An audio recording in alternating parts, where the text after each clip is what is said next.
Alrighty, in this video we're going over sum and product again. Now you might be thinking we've already done this, which we have. The point of this video is to use sum and product to find x-intercepts of quadratics. So we're tying together everything we've seen so far. So we do our normal sum and product, and then we need to use something called the null factor law. So the null factor law basically says this: if you have two things and you times them together to give 0, then one of those two things has to be 0. If you think about it, like 7 times 0 would give you 0. And the reason that it does is because one of those two things times together was 0. Same thing, like 0 times 1 million equals 0, because we have a 0 in the times there. So that's sort of going to be used to solve these equations, and we'll see how in a sec. So our first example is going to be to find the x-intercepts of this function here. So what we need to do is we need to find two numbers that times to give 24 and they add to give 14. If you ever think about it for a little while, you will see those two numbers are 12 and x plus 2. So they do satisfy those conditions. So essentially, when we're trying to find x-intercepts, this is our y equation. But what we really want to do when we find an x-intercept is solve y equals 0. Because if you think about what an x-intercept means, it actually means that the y value is 0 on a graph.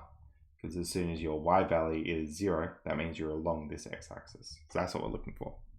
Anyway, the whole point of it is, what you need to do is take out each of these individual bits. So you could have each of those bits being 0. And that will give you two different answers. So let's have a look. Well, if x plus 12 was going to be 0, that would tell us x is minus 12. That would make that work. Similarly, if x plus 2 equals 0, that would tell us x equals minus 2. That would work as well. So those are our two answers. And if you graph the function, you can actually see those. There are x-intercepts. So I've got this graphed here, x squared plus 14x plus 24. I've also got graphed the factorized version. And if I turn on that graph, you'll see pretty quickly that they're exactly the same. So the blue one and the red one are the same graph. And that's because the factorized version is just another way of writing the top version in. But if you check out your x-intercepts, you'll see it is at minus 12 and minus 2, which is exactly what we thought from there. Next example we have is to find the x-intercepts here. And there's a bit more of a process to factorizing this out, but it's going to work pretty similarly. All we need to do is pull out a common factor of 3 first. You're left with x squared plus 2x take 3. And then we're looking for two numbers that times together to give minus 3 and they add together to give 2. So that's going to be x plus 3 and x take 1, just like that. So that's our y value. Now again, we need to set this to 0 to find x-intercepts. And x take 1. So you've actually got three things times together trying to give you 0.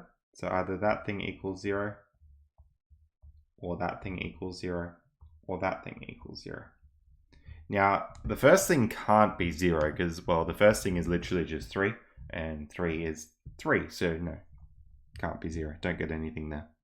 But anyway, x plus 3 would give you 0, so x would have to be minus 3 to make that work, because minus 3 plus 3 would give you 0.